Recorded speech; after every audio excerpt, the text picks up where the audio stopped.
Hi everyone, welcome to the video. Today we're going to be talking about relationships. You know, if we look back at the beginning of the Bible, all the way back in the beginning of Genesis, when God created man, he was looking for a relationship with man. God wanted to have relationships with the people that he created, and he also designed us to have relationships with each other. It's about being a community. So for this lesson today, we're going to be looking at Matthew chapter 22, verses 37 through 39. Now, a brief introduction to these verses that we're going to look at. There was a Pharisee that approached Jesus and asked him what the greatest commandment was. Now, this Pharisee was an expert in the Old Testament law of Moses, and he wanted to know what Jesus thought was the greatest commandment. And Jesus answered him in these verses, which we'll read right now. Jesus replied, beginning here in verse 37, "Love the Lord your God with all your heart and with all your soul and with all your mind.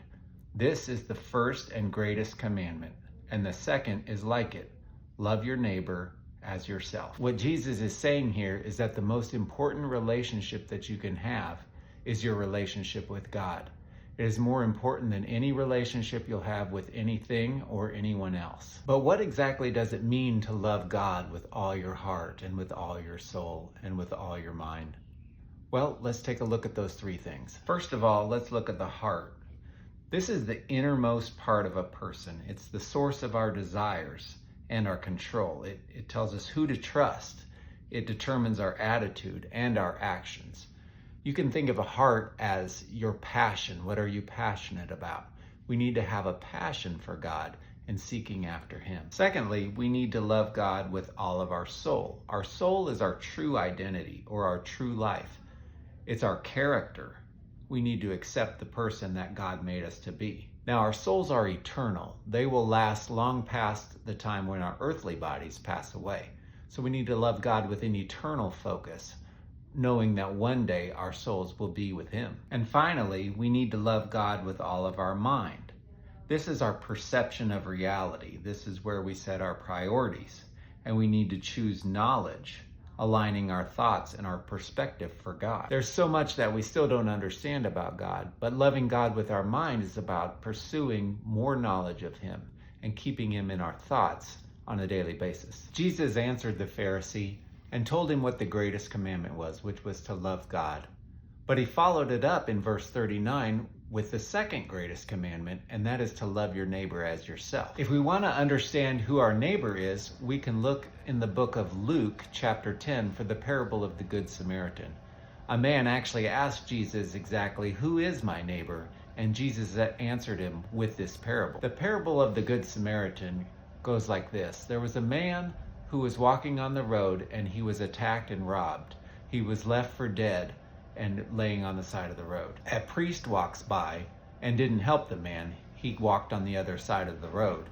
Then a Levite walked by, who was another religious figure, and he also crossed the road without helping the man. After that, a Samaritan walked by, and it's interesting to note that at the time, Samaritans were considered second-class citizens.